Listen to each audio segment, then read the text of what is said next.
Hey, what's happening, y'all? It's me coming back at you again with another vid. So Julius Indongo did a short interview when he arrived in Wanak, Namibia, at the airport. And the interviewer asked him a series of questions about his experience in London and his fight with Ricky Burns. And he said that, you know what, that was easy. It was an easy fight for me. I took him, I gave him a boxing lesson, took him to boxing schools, et cetera, et cetera. So it was a great experience to go to London and win another world title. So he was also asked about the speculation of him going into a unification bout for against Terence Crawford. And he said, look, I welcome that fight. It's a dream to go to Vegas and, to fight for a world title. So it's always been one of my dreams, and I'll definitely want to take that fight. And the interviewer also asked him, well, do you think you could beat him? And Undungo said, no doubt I could beat him. And I look at Terence Crawford as if any other fighter that I faced, I fear no man. And that's what Undungo said. So, I like this guy's attitude, man. He's enthusiastic, he's energetic, he's very positive, and he takes the sport very seriously, and he doesn't live the lavish lifestyle like normal fighters do when they win world titles. So he's definitely keeping it simple, man. He wants to chase glory, from my perspective. And there's nothing, it's everything positive. There's nothing negative you can say about him at this point. So, yeah, man, definitely looking forward to that unification fight, once it gets made between Crawford and Indongo. Now, let's not get it twisted now. I favor Crawford to win the fight, but it's going to be a very, very, very difficult fight. And someone had brought this up, trying to compare Indongo to Victor Postol. Well, here's the thing. Victor Postol is a very good, he's a good fighter. He does have he does have boxing ability. But the problem is that here's the difference between Indongo and Postol. Now, Indongo is a southpaw, yes, but he can fight on his feet. He's very light on his feet. He's very quick on his feet. He's very slippery. He's very slick, and he's got fast hands. Postol is not very quick on his feet. He doesn't have fast hands, despite the fact he has a good jab, and he's not very elusive. So Crawford is dealing with a very slippery southpaw, and he's not only a slippery southpaw, but the guy is very tall. He's bigger than him. So this is going to be a very, very, very tough fight for Crawford. So that's why I say that I favor him to win the fight. But some situations it's going to be a very, very, very, very, very tough fight. And I think, I know Felix Diaz is going to be a very tough fight as well, but if he does get past Diaz, I would see that Indongo poses a much greater threat than Diaz, based off what I've seen what he did to Ricky Burns. So, yeah. If you care to disagree, cool. Just share your thoughts in the comment section below. That'd be, no problem there. Now, another thing I want to address is this IBF situation, because one of my commenters brought this up. Shout out to W Blake 22. Now, he said that he asked me, well, don't unification bouts take more priority than mandatory defenses? And I think he's correct on that, because based off the IBF's policies, their methods and procedures, they state that their champion of that organization, if they opt not to fight their mandatories, they must seek out a unification bout with one of the other champions of the recognized organization. Okay, and they have 90 days from the date set to make to come to terms with the other champion of the other organization. If the deal does fall through, then the IBF reserves the right to enforce the mandatory defense. Okay, now, let's not get it twisted here, because I know Lepidus, his team, is coming out saying that we're going to go ahead and force the fight in.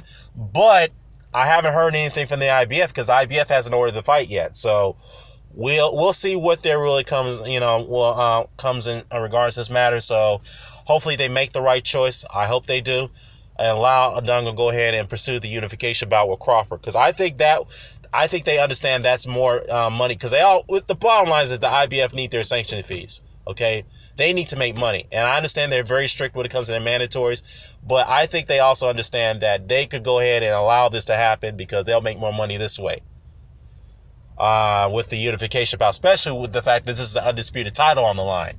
So, yeah, we'll wait and see what in the coming days what the ruling is on this matter. Now, Another point, somebody brought this up, and I saw some guy's video here. He said that, well, and the idiot that is, he said that, well, why is everybody complaining about Lepidus trying to get his shot? I mean, you guys didn't complain about Indongo getting his shot. He was unknown against Trinovsky. He was his mandatory. Well, see, this is what happens when you don't do your research, okay? Because you look stupid when you get corrected on this matter. First of all, Indongo was never a mandatory to Trinovsky, okay? And let me explain why that fight took place. Trinovsky was in negotiations with Terence Crawford, okay? For some odd reason, although Trinovsky said that he'll welcome the fight, he turned the fight down, okay? He ducked the fight.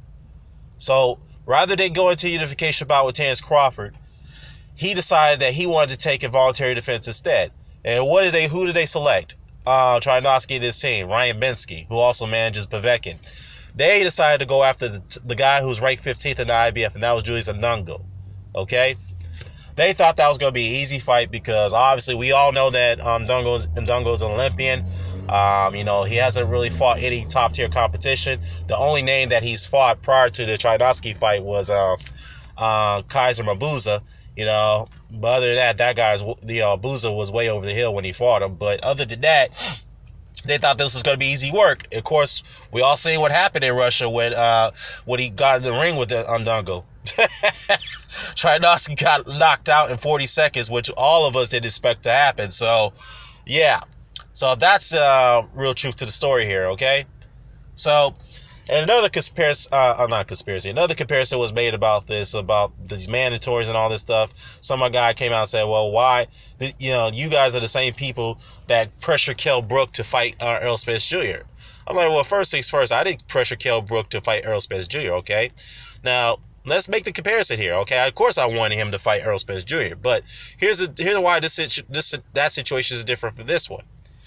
Kell Brook was not expressing no interest at all fighting the other champions in the welterweight division. Okay, yes, he uttered their names, but Eddie Hearn wasn't keen on the idea of unifying with those champions.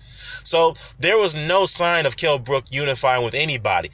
The only guy he could have unified with was Jesse Vargas, but he decided to turn down that fight and go after a big money fight with Golovkin instead at middleweight.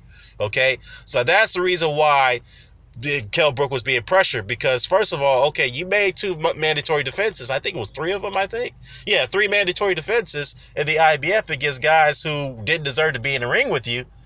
Why aren't you trying to pursue unification bouts with the other champions? We were happy that he was going to try to get the Jesse Vargas fight, but some reason, for an odd reason, it got turned down. He went after Golovkin instead. So this is the reason why he's gotten pressured to take on Errol Spence. It's like, look, you got to make a decision. Yes, you fought the Golovkin in a valiant effort. So what are you going to do? Are you going to keep the title or are you going to move up? So you have to decide. So he decided to stay at 147. He did at the time decide what he was going to do at 147. So that's the reason why he was being pressured. There was no chances of, I have to repeat myself, there's no chances of Brook entering a unification bout with any other champion. There was no indications of that. Opposed to this situation with Indongo and Crawford, Crawford wants to fight. Him and his team expressed that they want this fight, the winner between Indongo and Burns. And now that Indongo is the victor here, Indongo said, now Indongo wants to fight. So this is why this fight is more important than these two champions trying to fight their mandatories of Amir Aman and Sergey Lepidus. Okay. Now, again, I have no problem with the mandatories, coming out and trying to invoke their mandatory status to get their shots. I have no problem with that. But the timing of it is not right at this moment. That's my only argument. It's not right now for them to invoke their mandatory shots. I think they need to wait.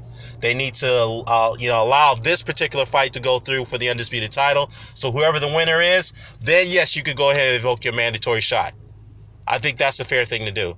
So, yeah, I know I'm getting sidetracked here, but I just wanted to, point out that Indongo is welcoming the fight with Crawford. He's called him out. He says, no doubt, I'll beat you. So let me know what your thoughts are about this. I'm signing off. Peace.